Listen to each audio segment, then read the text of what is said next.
Morning, troops. Morning, Major. Captain Blackburn, First Sergeant Westmount, troopers of Company B, 508th Parachute Infantry Regiment. It's an honor for me to be invited down here to speak to such a distinguished group. Why do I know you distinguished group? I've followed your career for the last 73 years.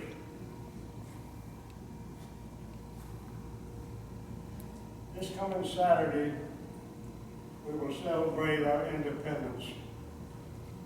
And it is due to you people, Company B, 2nd Battalion, 508, and 11 million veterans. That's why we will be celebrating. And with all the turmoil that we have today, you have so much to be thankful for.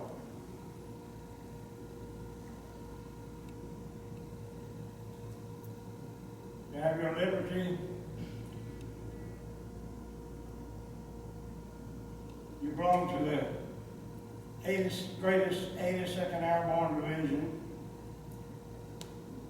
Belong to the best battalion in the 82nd Airborne Division. And you are led by the greatest members in our Army today, the best qualified, the best educated, and they are the best equipped Army in the world. This morning, I have chosen a subject that's real dear to my heart, and that is the duties and responsibility of our squad leaders. I'm a firm believer that squad leaders are the foundation of any unit. And I'm not the only one that believes that. In 1973, I was a Corps Sergeant Major, 18th Airborne Corps. And we had 16 major commands that reported direct to 18th Airborne Corps, and each one of those commands had a Soldier of the Year. And starting in 1973, I took those 16 Soldiers of the Year to convention the AUSA held at Sheridan Park Hotel in Washington, D.C.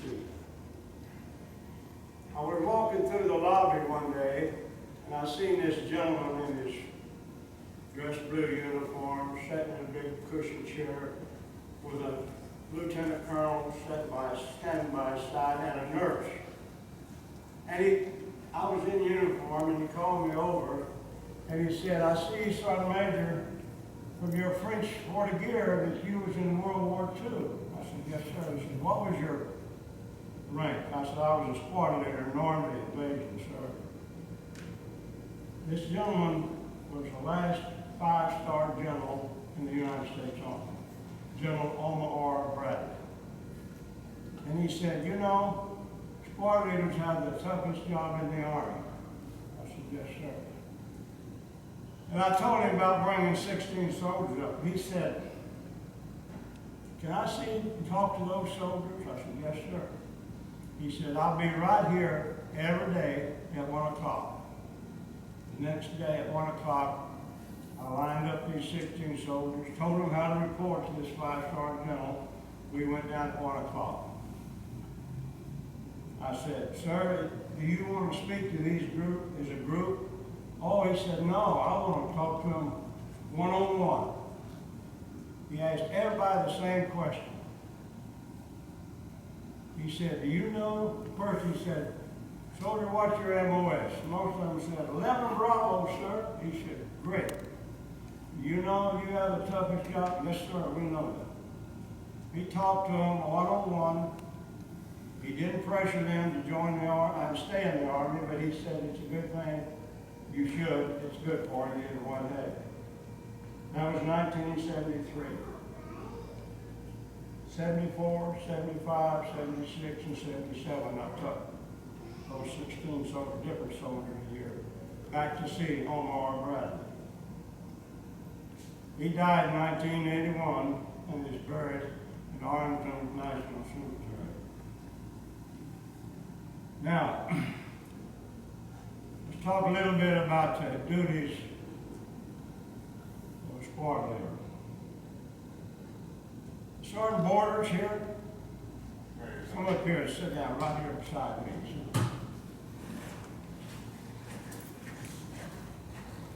How old are you? 23. How long you been in the Army? Almost 6 years, I mean. Almost 6 years. All right, we're going to give you some duties that this sergeant has. Same duties that Merritt had, but I was a little bit younger than you when I had mine. I was a squad leader at Camp McCall, North Carolina. I had 7 months in the Army, and I was 19 years old. Now, number one, this gentleman controls more men normally than his platoon sergeant does. Platoon sergeant normally has a meeting, he has 4 squad leaders there. But he has a meeting, if he's got 8 men, he has 8 men there, he's officer. Number 2, this gentleman is responsible for training his squad. Number 3, he spends more time with his troops than anybody else in the company. Number 4, the buck stops here. Y'all are too young to remember Harry Truman, President of the United States. He had a sign up on his desk that buck stops here. The buck didn't stop with the president. He said it stops there because he wanted to stop there. But he had the Congress and anyone else he can pass. Orders here, who's he passing to when he gets an order? He's the end of the line. This is where the buck stops. It stops with our squad leaders. Anywhere you cut it. Now I'm going to tell you. In June of 1943 at Camp McCall, North Carolina, as I said, I've been in the Army 7 months. Why was our squad leader 7 months? We didn't have nobody else. We had nobody else to promote. So anyway, we trained all the way through Friday and Saturday, stood inspection, and Saturday afternoon, for the first time, they were going to give us a pass. Me and 4 of my squad was going to go to Charlotte, North Carolina. After the 1 o'clock inspection, my platoon sergeant come to me and he said, "Rock, it's your turn. I hope you don't have any plans for the weekend, because you have to have a lesson plan on types of machine gun fire, you know, overhead fire, grazing fire, frontal fire, flanking fire, all that, and laid on the platoon leader's desk Sunday afternoon at 6 o'clock. You think I went to Charlotte, North Carolina? No. Did I have anyone to pass it down to? No, I'm the end of the line. I had to do it. Right. So really, me and my there, the buck stops with the buck sergeant. They are or should be the first to recognize one of their troops has a problem. They're also the first to see the enemy. Now, did I know this? I lived it. June the 6th, 1944, Normandy invasion. This battalion jumped at 2:30 in the morning. At 7 o'clock, I was with a group of a captain, not my captain, a lieutenant, and 37 enlisted men. At 7 o'clock, we were headed for Hill 130, and we got pinned down by a machine gun fire. A lieutenant by the name of Abbott looked at me. He said, "Corporal, take 3 men and go up there and knock out that machine gun." It was a calm way he said it, like, you know, take 3 men and go fill the canteens up. He's telling me to go up there and knock out a machine gun. We've been trained to do that, but it shocked me. After the shock got over, I only had one man out of my squad in that 35 men. I picked him, and I picked 2 other men at random, or they had volunteered. Now we got to go out and knock this machine gun out. The one that I picked from my own squad come out of the reform school in Pauls Valley, Oklahoma. Name's James Edwards.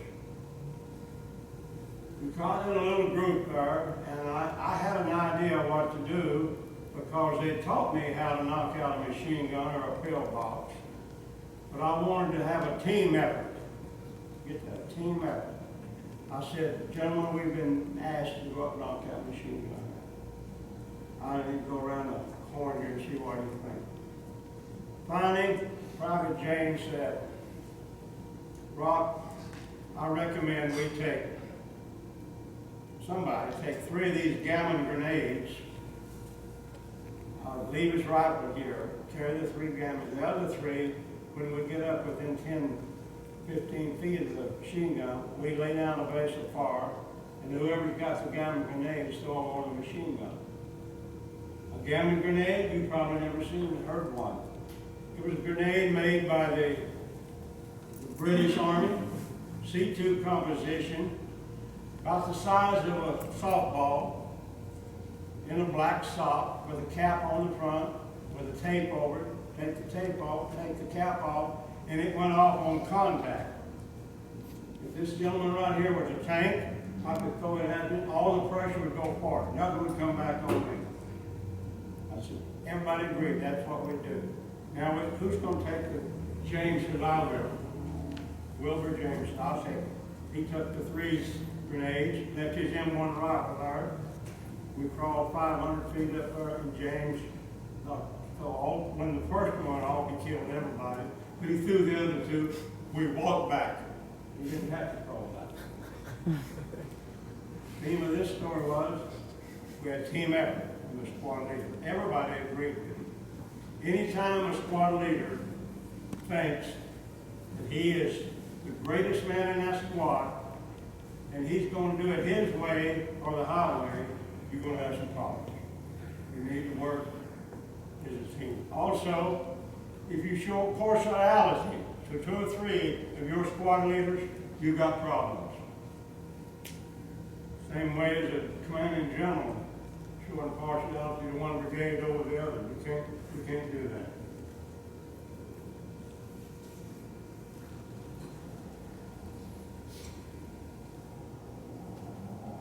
I was talking to a battalion the other day in the Special Forces group, and one of them said, Sergeant Major Rock, some 70 years ago when you was a squad leader, did you have the same problems that we're having today? I said, oh yeah, we had some of your same problems.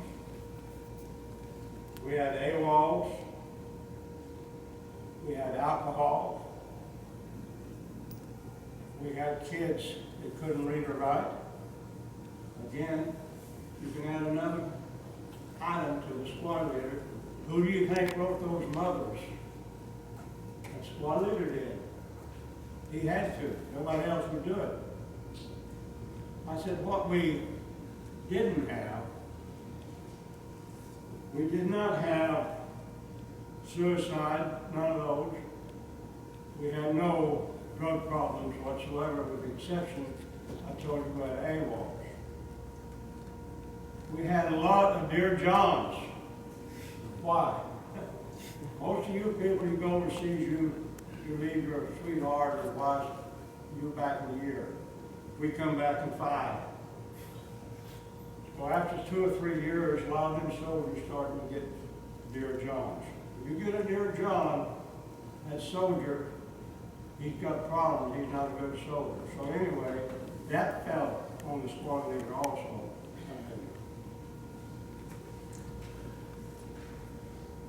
Now, my advice to squad leaders, some of your most important duties.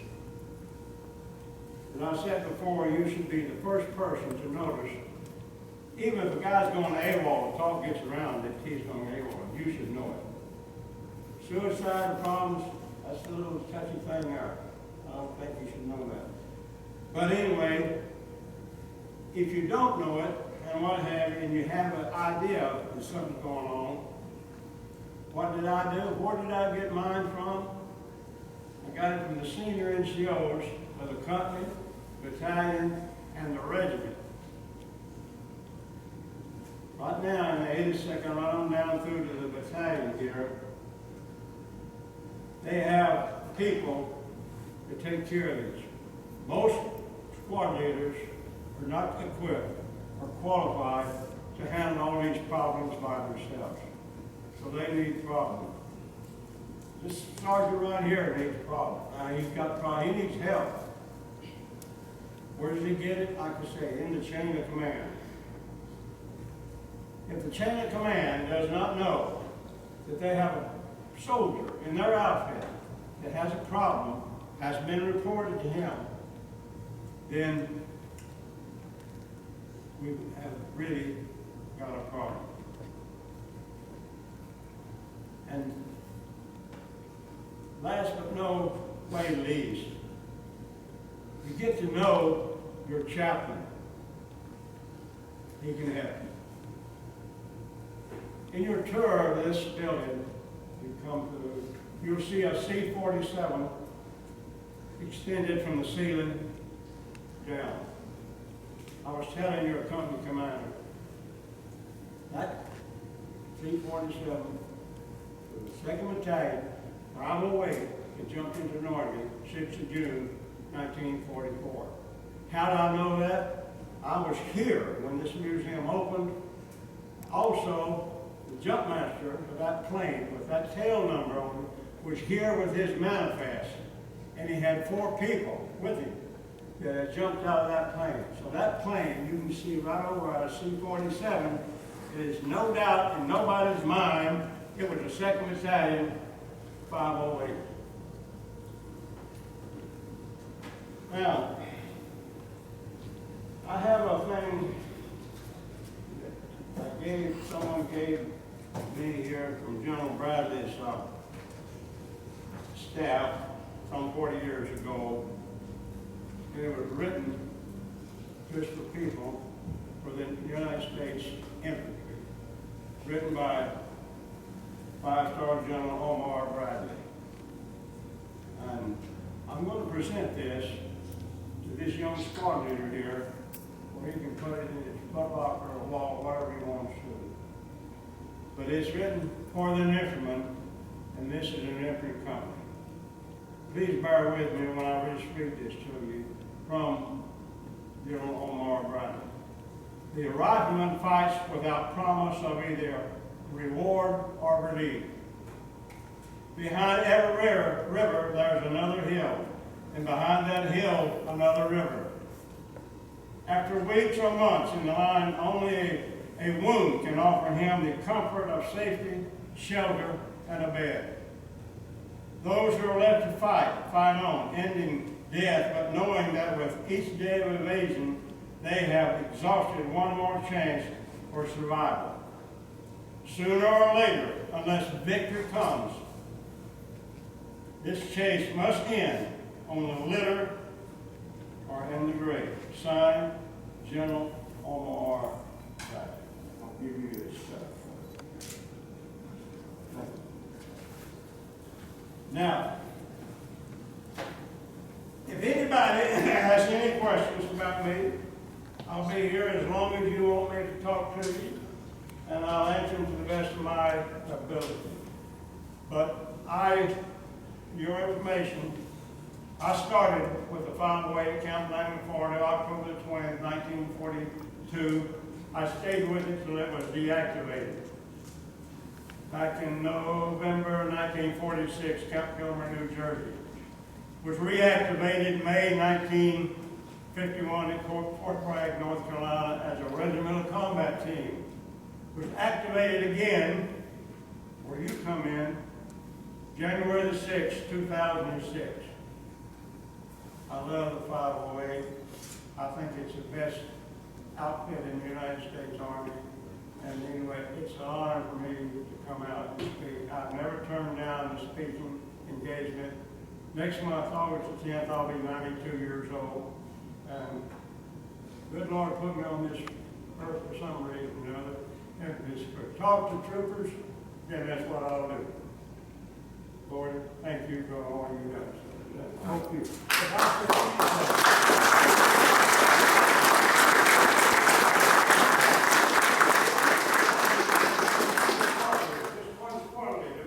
Then I'll figure my mission has been accomplished here talking to you this morning. But now, if anyone has any questions, please ask me. If I can answer it, I certainly will.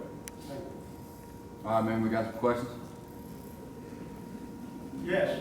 Sergeant Major, are you on any of these pictures right here? How's that? Are you on any of these pictures right here, Sergeant Major? I don't know. What is that? 1944, Sergeant Major.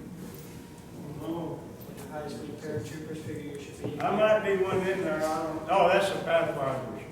That's all the Pathfinders for the 82nd, I think. 507. Sorry. What else we got? I know you guys, that's, The guy that knocked out the machine gun with the gamma grenade, Wilbur James, he got killed Christmas Eve in the Battle of the Bulge, this was known as, in France, or in Belgium, during the Battle of the Bulge. You know. He got the Ron Star with the B, and it knocked out. Me and the other people, we got nothing because the lieutenant got killed an hour after he gave me that order.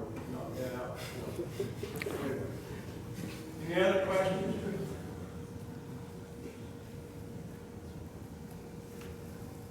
Sergeant Major, why do you think the paratrooper is the best soldier in the Army?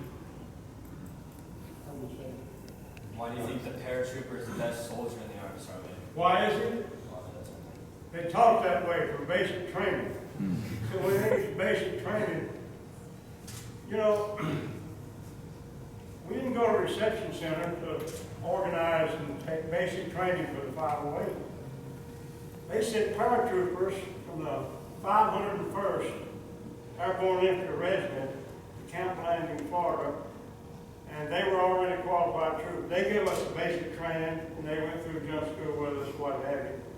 They treated us like dogs. In fact, you treat your dog a lot better than they did us. But it all come out after we got our wings and everything. They treated us real good. They treated us a lot better in combat. The old adage, you know, you get in combat, I'm going to kill you. You want everybody you can possibly get on your right and on your left when you're in combat. You people know that. Thank you. But anyway, we were taught that, and they still taught it. And I heard the President of the United States once make a comment about the 82nd Airborne Division. To do that, I have to take you back to November the 2nd, 1962. This is way before your gentleman's time. The state of Mississippi. Subject was James Merritt. The governor would not let him attend the college in Mississippi. He would not call out his National Guard yet. President Kennedy sent the 82nd Airborne Division in there to get James Merritt into college. How did I know that? I was there. James, Merritt attend 4 years of college out, put his name in the computer and come up and tell you the whole story. But when it was over with, a reporter asked President Kennedy, "Sir, why did you send the entire 82nd Airborne Division to get one man into college?" He said, "When you want the job done right, you send in the 82nd Airborne Division." And what a nice compliment from the President of the United States. Captain, you have anything to say, sir? well, Sergeant Major, so do we have any more questions? Okay, so we'll go into a couple of presentations for you, Sergeant Major. One from the Men of the Little Nation, and then I know the museum would like to present something to you as well. If I can get all the squad leaders to come forward and bring up our gift, please.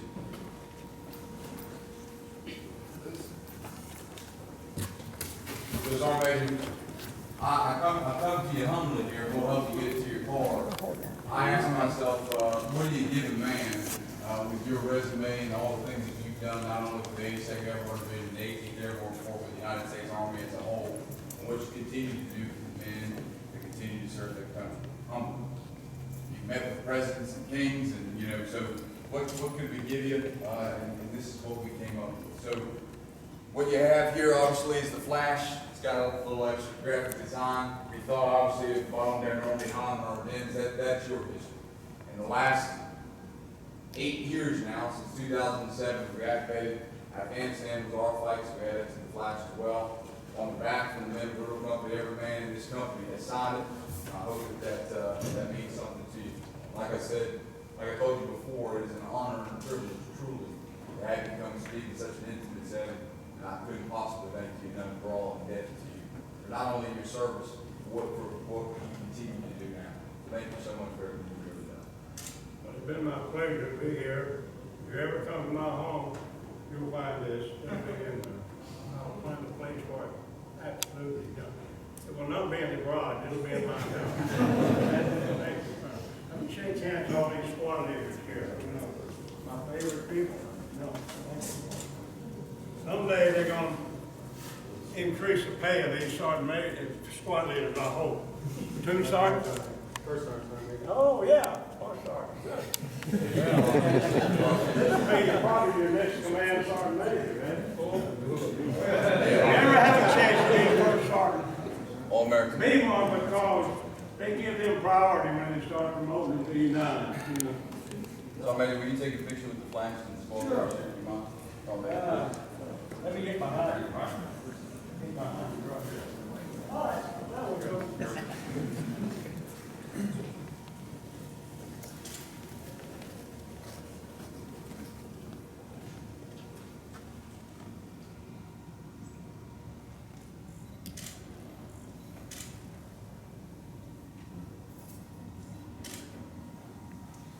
All right, man, let's give him another round of applause.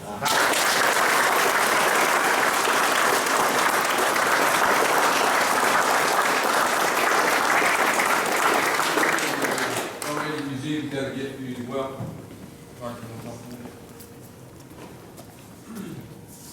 Hey, Sergeant Major, I want to take this opportunity real quick, because not very often we got people of your caliber come down here and talk with soldiers.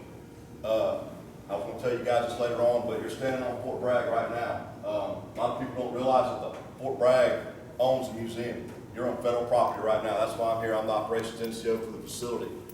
Our #1 mission is not the people from the public that come in here and learn about airborne and special operations. Our #1 mission is to train soldiers. Our secondary mission is to educate the public on airborne and special operations history. So to have Sergeant Major Merritt here is, you guys are you're going to think about it later on, and 30 years from now, there's going to be some command sergeant majors in this group, and you're going to be telling a private about, hey, one time I was in the museum, and I talked to this guy named Rock Merritt, and he talked to me about 15 minutes, but it's going to stick with you. And I'm going to talk to you a little bit more about some history. My stories aren't going to be as good as the sergeant majors, but Sergeant Major, I appreciate you coming down here and talking to these guys. On behalf of the museum staff, the museum director, I want to give you the museum coin. Oh, thank you. And you're welcome anytime. Hope we'll get to see you more often. Thank you, sir. Thank you. Yep.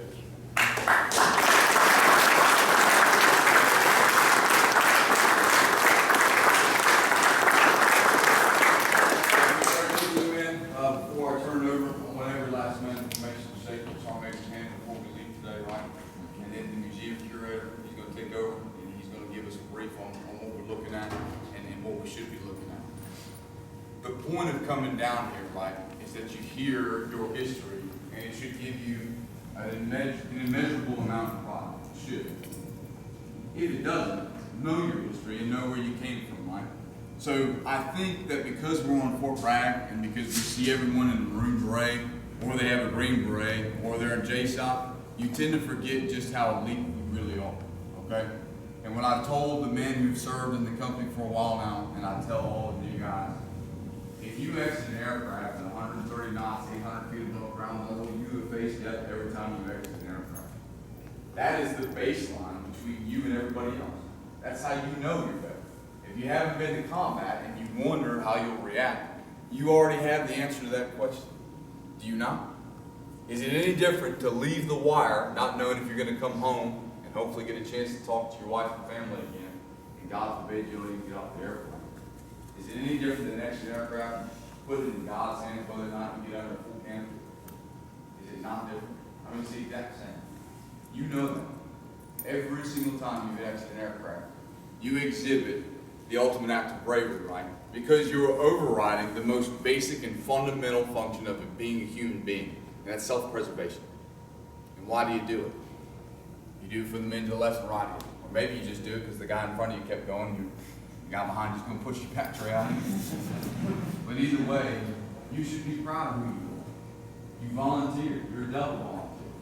You serve where the metal meets the flesh. You arrive at the cutting edge of battle in the air, which is arguably the most badass way to come to fight.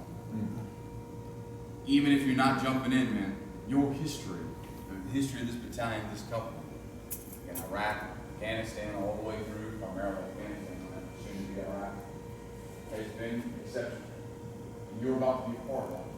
So the same thing I challenged you with 2 weeks ago during that safety briefing. What will your history be? What will the people say about you? What is going to be your legacy? You have an unbelievable opportunity every day to continue the proud history, not only the battalion, but where we're going. That's in your hands. I'll leave in August, and it's yours to take. And it's the NCOs that are going to carry it, and the men under those. It's not the officers. We rent space. You guys are the heart and soul of the entire United States Army. And it is our privilege as officers to lead you. And that's the God's honest truth. All right, so please, shake Sergeant Major's hand, stand by. We'll get a brief on some of this stuff. And make sure that you take the time today, because we've got it. We'll leave today at noon. Take the time to read, learn your history, know where you came from. And know that one day they're going to have to extend this museum to add doors to your story. Because you're going to continue to write in Afghanistan, Iraq, whatever future battlefields might come. All right? So, another round of applause for our Major.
Let's hear it.